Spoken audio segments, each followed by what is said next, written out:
अस्सलाम वालेकुम dear student, this is Mohammad Shoaib and welcome to my channel रूमीब्स एकेडमी।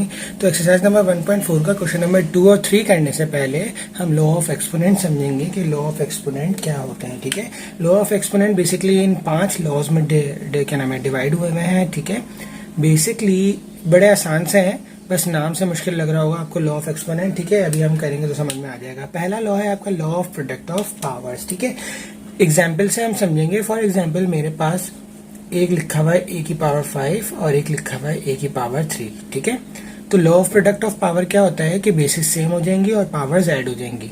सॉरी, बेसिस सेम अगर हो तो पावर्स ऐड हो जाएंगी। जैसे अगर ये देखें बेसिस सेम है ना, इनकी ए, इसकी भी बेस ए है, इसकी भी बेस ए है। ठीक है, तो ये क्या हो जाएगा, बेसिस सेम पावर्स ऐड। ठीक है, तो ये हो जाएगा हमारे पास law of product of powers. ठीक है, अगर यहाँ पर ए 5 होता और बी 3 होता तब ये लॉ इसके ऊपर अप्लाई नहीं होता। ठीक है, लॉ कब अप्लाई होता है, जब बेसिस सेम होंगी तब अप्लाई होगा। ठीक है, law of power, law number 2।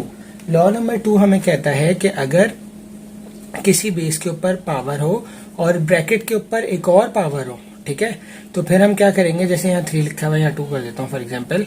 तो ये क्या होगा, अब वैसे तो अगर किसी वैल्यू के ऊपर लिखा हुआ होता है स्क्वायर, तो हम क्या करते हैं, ये ऐसे हो जाता है ना, 2 मल्टीप्लाई बाई 2। ठीक है, 2 मल्टीप्लाई बाई 2। अब यहाँ पर इससे एग्जाम्पल नहीं समझ में आ रही होगी, अब 3 आ गया। ठीक है, तो ये होगा, ये इतने टाइम्स मल्टीप्लाई हो रहा है। ठीक है, इतने टाइम्स मल्टीप्लाई हो रहा है, लेकिन जब पावर के ऊपर पावर आ जाए तो फिर वो उतने टाइम्स मल्टीप्लाई नहीं होती, बल्कि सिंपल मल्टीप्लीकेशन होती है। ठीक है, जैसे a, तो ये हो जाएगा 5 मल्टीप्लाई बाई 2। ठीक है, और ये हो जाएगा 10।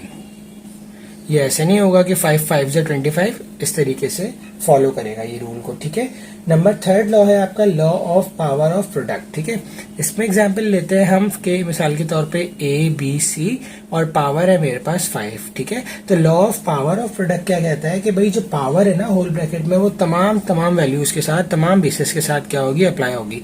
मतलब इसके साथ भी, इसके साथ भी और इसके साथ भी। तो हम इसको इस तरीके से लिखेंगे, A5 B5 C5। This is called law of power of product. ठीक है, लॉ नंबर 4 है आपका law of power of quotient. Quotient basically हम कहते हैं हिस्से को, ठीक है, पार्ट्स को। ठीक है, किसको, पार्ट्स को। अब यहाँ पर जो है वो ये 2 लॉ जो है वो क्वोशंट के अकॉर्डिंग है, मतलब डिवीजन के हिसाब से या रैशनल नंबर के हिसाब से यहाँ पर वैल्यूज दी हुई होंगी। ठीक है, जैसे मिसाल के तौर पे law of power of quotient की अगर मैं एग्जाम्पल लूँ तो मेरे पास एक वैल्यू है 7/9। ठीक है, ये क्या है, क्वोशंट है। तो अगर इसकी पावर 5 है तो इसको कैसे सॉल्व किया जाएगा, इसको ऐसे सॉल्व किया जाएगा कि ये जो 5 है ये इसके साथ भी हो जाएगी, इसके साथ भी हो जाएगी। तो सिंपल ये हो जाएगा 7 की पावर 5 और ये हो जाएगा 9 की पावर 5। ठीक है, ये हमारा आंसर। मजीद इसको हम 7 टाइम्स को 5 टाइम्स जो है वो 7 को मल्टीप्लाई करेंगे और 5 टाइम्स 9 को मल्टीप्लाई करेंगे, तो हमारे पास आंसर आ जाएगा। ठीक है, लॉ नंबर 5 है हमारे पास law of quotient of power. ठीक है, इसमें क्या है, अब देखिए इसमें तो वैल्यूज क्या हो जाएंगी, डिफरेंट हो सकती हैं, वैल्यूज डिफरेंट हो सकती हैं। यहाँ पर A7 है, यहाँ पर 9 है। ठीक है, यहाँ पर सेम भी हो सकती है, 7/7 भी हो सकती है, 5/5 भी हो सकता है। ठीक है, लेकिन अगर ऐसी सूरत होगी तो ये नंबर कट जाएंगे, तो मतलब इजी हो जाएगा हमारे लिए। ठीक है, यहाँ पर डिफरेंट नंबर होंगे। लेकिन यहाँ पर अगर क्वोशंट ऑफ पावर के अंदर क्या कह रहे हैं कि अगर हमारे पास कुछ इस तरीके से हो वेरिएबल में कि a की पावर m और डिवाइड में हो a की पावर n। ठीक है, ये मैं मिटा रहा हूँ, a की पावर m और a की पावर n। ठीक है, तो इसको कैसे सॉल्व करेंगे, इसको हमें क्या करना पड़ेगा, हम चूंकि बेसिस सेम है तो हम इसको ऊपर लेकर आ जाएंगे और ये साइन चेंज हो जाएगा, मल्टीप्लाई और पावर का साइन चेंज हो जाएगा।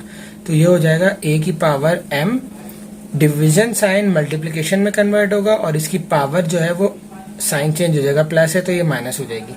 अब क्या हो गया, पहले वाला रूल अप्लाई हो जाएगा, बेसिस सेम पावर्स ऐड, तो a m plus minus n। अच्छा, a मैं ऐसे भी लिखता हूँ, ऐसे भी, जैसे आपको अच्छा लग रहा हो, m minus n, this is our required answer. तो लॉ ऑफ एक्सपोनेंट हमारे पास ये टोटल 5 है। इन्हीं के अकॉर्डिंगली हमें क्वेश्चन नंबर 2 और क्वेश्चन नंबर 3 जो है एक्सरसाइज नंबर 1.4 का सॉल्व करना है। इंशाल्लाह नेक्स्ट वीडियो में हम स्टार्ट करेंगे, तब तक अपना बहुत सारा ख्याल रखिएगा। अल्लाह हाफिज।